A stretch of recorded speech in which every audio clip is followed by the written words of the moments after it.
Hi there. So I am just checking in for a little mini art haul that I got for my birthday. My birthday was just on Sunday, and it was a really nice day because there was an Urban Sketchers meetup at the Art Gallery of Ontario. And then the night before, friends asked if we wanted to meet up at the Art Gallery of Ontario. So it became more of a hanging out with friends rather than sketching days. But that was really nice to catch up with them, and also I had sticky toffee pudding. We went into the members lounge at the Grange, if you know the art gallery, and yeah, I highly recommend their sticky toffee pudding. So after that, I had to go to Above Ground, which is the art supply store I've talked about before, just down the street from the Art Gallery of Ontario and right beside OCADU, which is the art college. And I just needed some gray pens. I tend to use these pens for when I'm doing commission work for house portraits. These Winsor & Newton pens in gray are fantastic. I have the 0.1 and the 0.3 that I use for basically outlining the houses and foliage and everything like that. I prefer the gray rather than black because I find the black is just too in your face, and I much prefer these guys.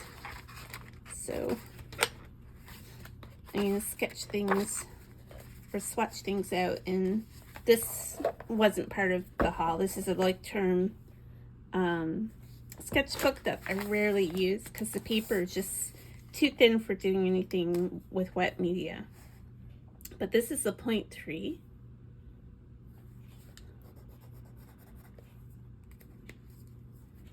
And then this is the 0.1. It's a little itty bitty. Not too much of a difference between the two, but enough. So that's all I was supposed to be getting, but my husband wanted to treat me, so I got a few more things. Above Ground now carries Karen Dosh Luminance pencils open stock, which is fantastic. And I just got two of the Payne's Grays that I always run out of. It is the 507, which is the 60% Payne's Gray, and then the full on strength Payne's Gray 508. So this is full strength Payne's Gray,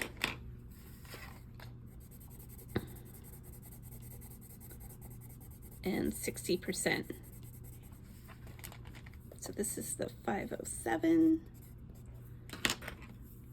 And this is the 508. So I got those, and then I saw someone, I don't know if it was, I guess it was on YouTube, talking about different charcoal pencils, or getting pencils that are like a really flat black. And I knew I was going for figure drawing the next day, and most of my charcoal stuff is at my studio. I knew I wouldn't be able to get to my studio before the life drawing class. Well, it's not a class, it's a drop-in life drawing. So I got this black chalk, and it's from Cretacolor. It's a nice, like really black,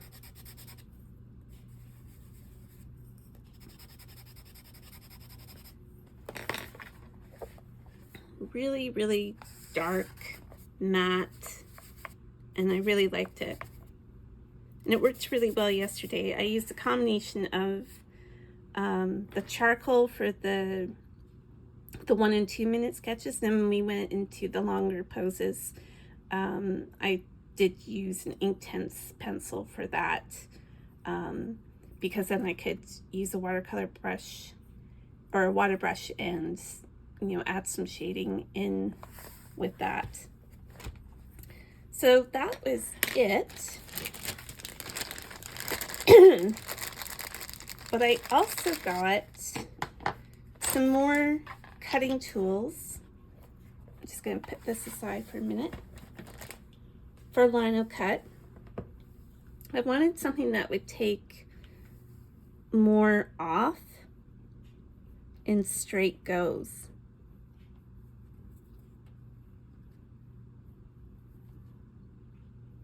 And I'm not sure that this is it. I don't want to go too far down because I do have something on the back of it. And that's another version. So these are just, instead of buying the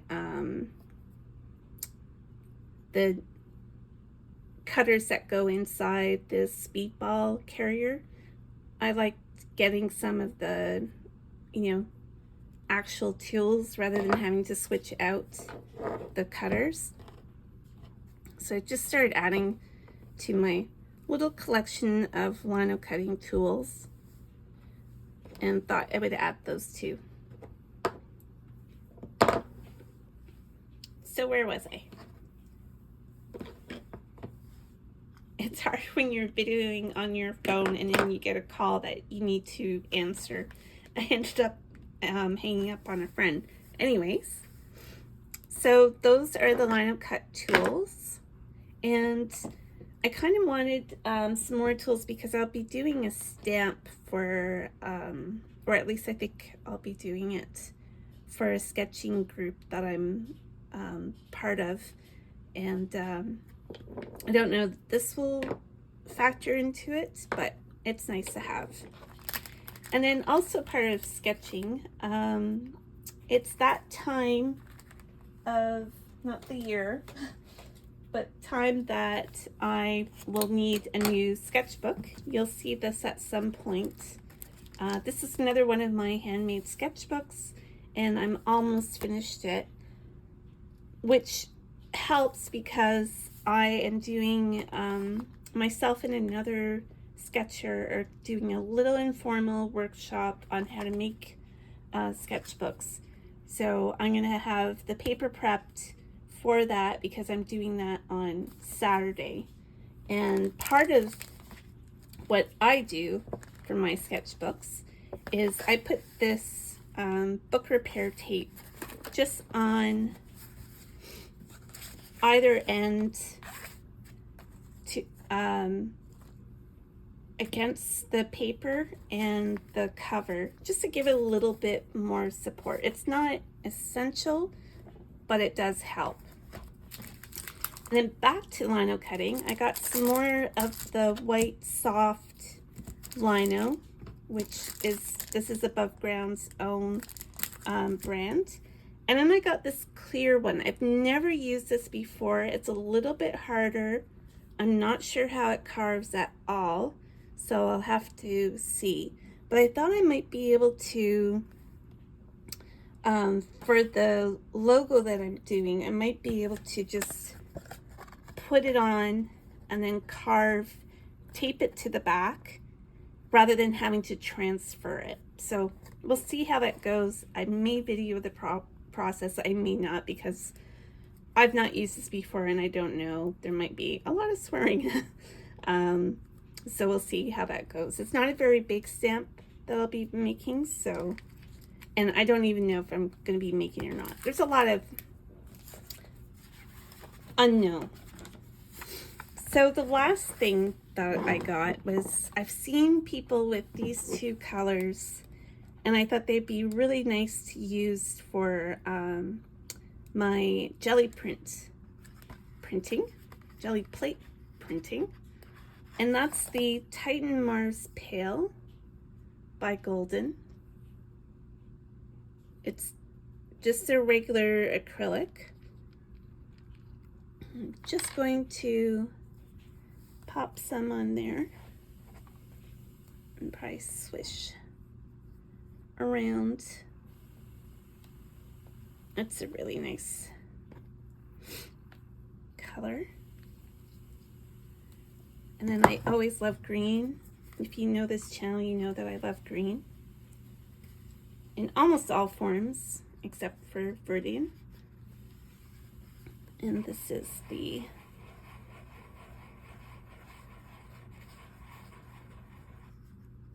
oops.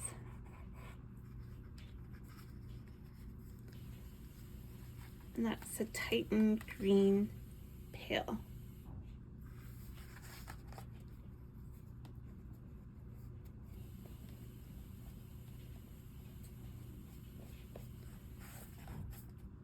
So we'll just let that dry a little bit and see what that is like in a few minutes. So that's it dried now. It wasn't going to change too much anyways. That's a good thing about acrylic, is that there isn't as much of a color shift when things dry. So that's my little mini art haul from Above Ground for my birthday. I also got Katy Hessel's book about history of women in art. I have that up on my website already as a review. So here's the book, Story of Art Without Men, Katy Hessel. I can't remember if I've done a few videos of going through different books that I've had out, usually from the library. And I got the hardcover version of this out of the library a while ago, but I always intended to get a copy for myself. It was just really, really densely packed, fantastic book about the women who have shaped art history, and just like part 4, taking ownership. I love that. And part 5, still writing. So this is the, continuing on into our present day history of women artists. It's just really, really great book. Glossary at the back, bibliography, and that's it. It's a very heavy book, and unfortunately in transit it got a little dented. Kind of wish I had the hardcover version, but the paperback version is a little bit cheaper, obviously, and it just came out. So at fine booksellers near you. And that's it. That's a little bit of a wrap of my birthday and the beginning of another new year. And just looking forward to things being a bit better this year. Looking forward to a trip coming up to England to visit family and to do an art course in St. Ives, and I got some money for that as well. So it's been a really great holiday season, although I was very, very sick throughout it. But yes, onwards and upwards, and hopefully this year is great for you as well. Stay healthy and just keep making art. Thanks. Bye.